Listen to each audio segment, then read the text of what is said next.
जोड़ती नहीं, बांधती है। मजबूरी में है ना, हेट मजबूरी। मुझे तो किसी से भी शादी नहीं करने देती। फिर मुझे समझ आया कि हमेशा मेरे फैसले सही नहीं होते। इसलिए जब दादी माँ ने आपको मेरे लिए चूज किया तो मैंने हाँ किया। आई थॉट मेरे फैसले तो गलत निकले, शायद मेरे अपनों के फैसले मेरे लिए सही हो। मतलब आपने फैमिली प्रेशर में आके शादी के लिए हाँ की?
मैं झूठ नहीं कहूंगा, हाँ मुझ पे फैमिली प्रेशर था, लेकिन मैं दबाव भूल सकता हूँ, परवरिश नहीं। मैंने आपसे शादी के लिए अपनी मर्जी से हाँ की है।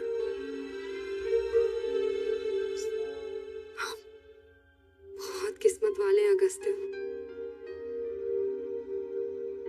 मेरी लाइफ का तो हर फैसला किसी और ने ही लिया है। You mean ये शादी का फैसला आपका नहीं है? आपको फोर्स किया जा रहा है? मैं आपसे झूठ नहीं बोलूंगी। आपने कहा था ना कि कई बार दूसरों के फैसले हमारे लिए बेहतर साबित होते हैं। मुझे भी यही लगता है।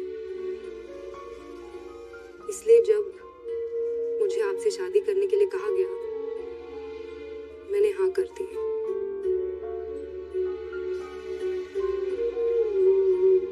और अब आपसे मिलने के बाद, आपसे बात करने के बाद ऐसा लग रहा है कि मैंने बिल्कुल सही किया। मुझे लगता है पति पत्नी के रिश्ते में सबसे ज्यादा जरूरी ऑनेस्टी है। आपने जिस तरीके से मुझे सब कुछ सच सच बता दिया, मुझे बहुत अच्छा लगा।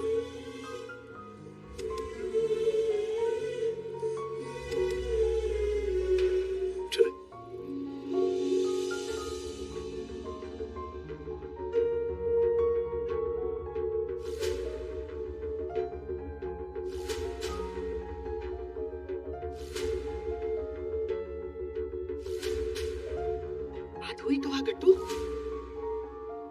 तो सगाई की रस्म शुरू करें।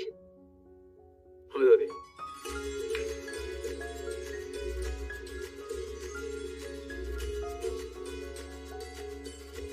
अंगूठी अंगूठी अंगूठी।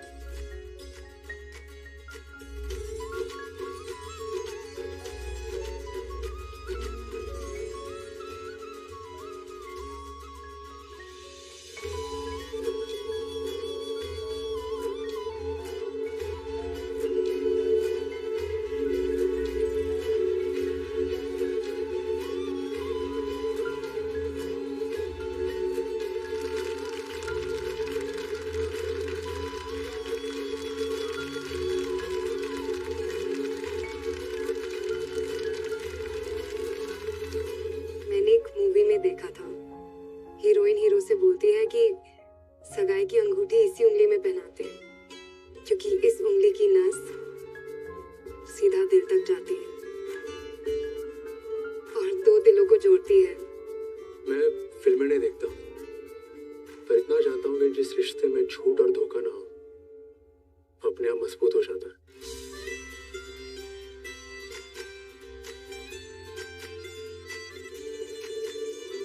चाहे वो हस्बैंड वाइफ का हो, पेरेंट्स बच्चे का हो, या फिर बॉस और एम्प्लॉय का। अरे साहब दिया। एक बार भरोसा टूट जाए तो रिश्ता भी टूट जाता है, फिर चाहे अंगूठी किसी भी उंगली में पहनी हो।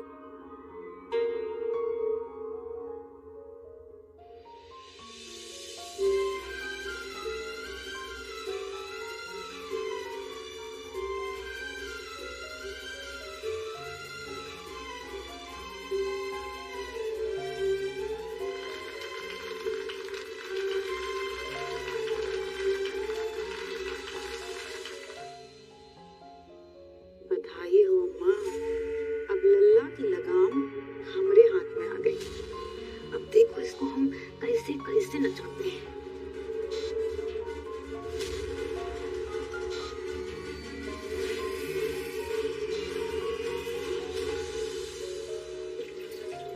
बंटी, हाँ ना ठेला संभाल ले, हम चलते हैं। चलते हैं? अरे कहाँ चले? कहाँ मतलब? अपनी नौकरी पे और कहाँ? अरे इमली तुम्हारा दिमाग ठीक है? अरे कल रात को काका हुआ, तुम सब भूल गई क्या? हमको नहीं लगता कि तुमको वहाँ पे जाना चाहिए आज। काहे नहीं? हम ना अभी भी ना वो चौधरी स्वीट पे काम कर रहे थे और ये हमारी ड्यूटी के बखत है और हमका ना वो देर से काम पे जाना अच्छा नहीं लगा था। इमली, तुम्हारा बॉस बाबू तुमको कल रात को इतना बेइज्जत किया, तो चोर बोला, चोर। अब उसके बाद भी तुम वहाँ पे जाना चाहती हो? तो झूठी कसमें खाने का शौक होगा, पर मुझे बार बार तुम्हारे हटिया ड्रामे पढ़ने का कोई शौक नहीं है। मैं अच्छी तरह से जानता हूँ तुम कौन हो। You're a liar and a thief. कॉलों के कहने से का सोना पीतल हो जावत है, नहीं ना? तो बॉस बाबू के कहने से भी हम कैसे चोर हो जाइए? सुन बंटी, कल ना उनको हमरे ऊपर शक हुआ था कि हमने चोरी की है, पर अगर आज हम काम पे नहीं जाइए ना तो उनका वो यकीन हो जाए। और जब हम निर्दोष है तो हम मुंह छुपा के काहे घूमे? हम काम पे भी जाइए और बॉस बाबू के सामने सर उठा के बात भी कीजिए। आगे की कहानी चले राधा रात। अरे हमारी अम्मा, हम तुमको नहीं जाने देंगे, मतलब नहीं जाने देंगे। अरे तुम काहे भूल जाती हो कि तुम्हारे साथ कैसा बर्ताव किया? बंटी, आशु की हालत तो पता है ना तुका। कल जो कुछ भी हुआ, अगर उसके लिए हम नौकरी छोड़ते तो फिर आशु की इलाज कैसे हुई है? तू ना हमको रुला मत, हमको काम पे जाना देर हो रही है, तू हट यहाँ से। इमली, अगर तुमको फिर से ताना मारा था?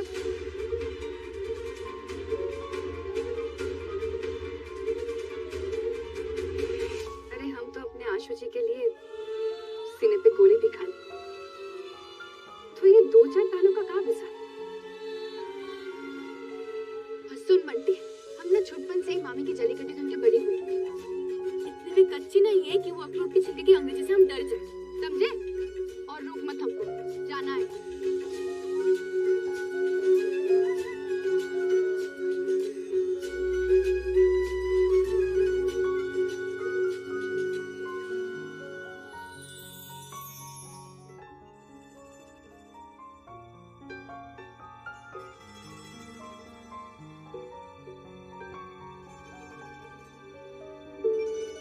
सब कब से तुम्हारा इंतजार कर रहे हैं।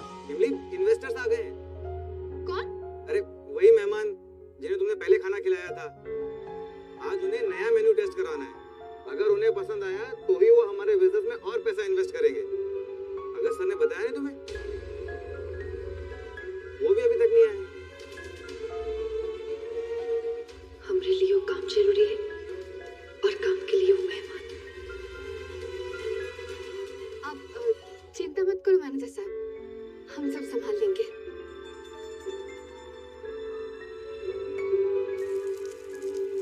क्या मुसीबत है? अगर सर का फोन भी नहीं लग रहा है, नए मेन्यू के डिशेस फाइनल नहीं है और इन्वेस्टर्स भी जल्दी में हैं। इंस्पेक्टर जल्दी में है तो हमका और जल्दी खाना बनाएगा पड़ी। मैनेजर साहब, ये मुसीबत नहीं, ये तो मौका है। इंस्पेक्टर को दिखाई का मौका कि चौधरी स्वीट बिना बात मसूल नहीं है और जॉन बिजनेस हम सबका घर चलावत है। उनके नाम के पहले हम कौनो दाग आने नहीं दी है। तो बोलिए, राधा रानी की जय।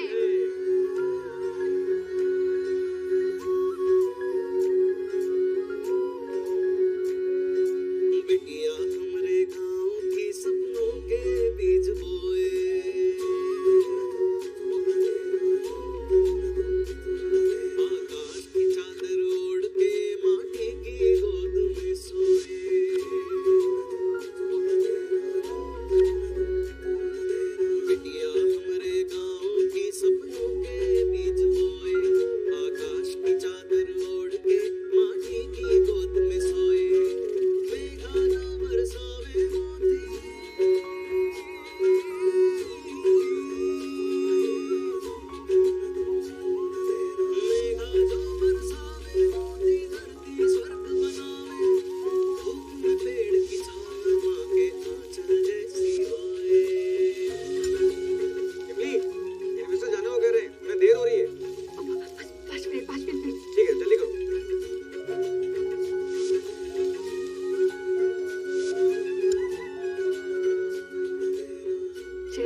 जी की जय।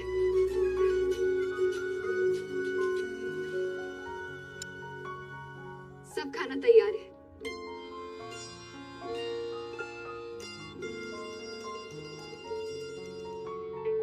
बस ये खाना एक बार सबको पसंद आ जाए तो अखरोट का छिलका भी हम पे नाराज नहीं रह पाएगा। बस बॉस बाबू हमको काम से ना निकाले। हीरा धरानी आशु की जिंदगी का सवाल है।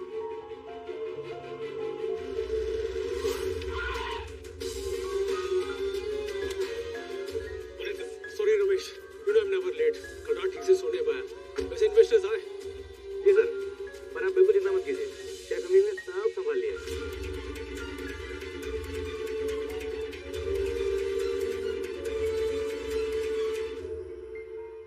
आज ना हमने आपके सामने सिर्फ खाना नहीं पूरा हिंदुस्तान सजा दिया है। वो यहाँ कश्मीर के दम आलू से लेकर पंजाब का सरसों का साग, ये गुजरात का ढोकला और राजस्थान का दाल बाटी चूरमा सब है यहाँ। ये लीजिए।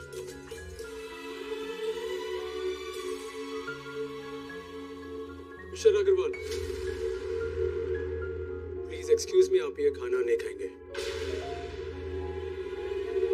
क्योंकि जिस शेफ ने खाना बनाया है वो चौधरी स्वीट्स के एम्प्लॉय नहीं है। Chef Emily, you are fired.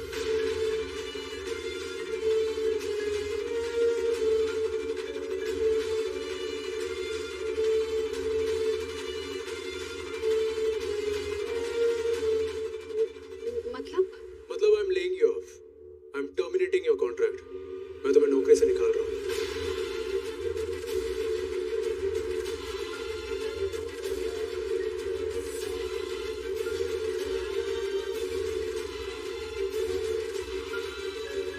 क्यों सर? मिस्टर चौधरी, आप इतनी टैलेंटेड शेफ को क्यों निकाल रहे हैं? कहे कि हम रात को पुरवैया के एक बार में गाना गवा थे।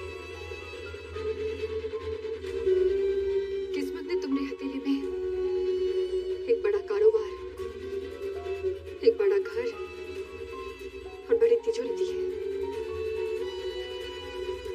लेकिन हमने हथेली में बस एक बड़ा शब्द, संघर्ष। लेकिन फिर भी हमका हमरी किस्मत से कोनो शिकायत नहीं है, लेकिन तो से, क्योंकि हम तो कमर कस के तैयार है ये संघर्ष करने के लिए। हमका करने तो दो। जब कोनो गरीबी के दलदल में डूब रहा होते ना, तब उनके हाथों में जोन भी आ जाए ना, उनको अपन सहारा बना लेते। हमरे हाथों में भी वो माई आ गवा और हम भी जिंदा रहने के खातिर वो सहारा बनाए हुए थे। गरीबों का दो नौकरी करना का गलत है, गाँव का गाना गाना भी गलत है। तुम एक चीप बार में गाना गाती हो। तो हम बड़े पर्दे के पीछे कोनो बड़े हीरोइन के लिए गाना नहीं गाते, तो इनके लिए हमरी कला झूठ है। नहीं बॉस बाबू, सड़क पे आलू पूरी का ठेला लगाने वाला 5 स्टार होटल के शेफ से कम पूरी थोड़ी ना होते। जोन कलाकार गरीब होते, वो आपके नजर में कलाकार नहीं होते का? हम जानत कि हम झूठ बोले। हम बॉस बाबू से ये बात छुपाई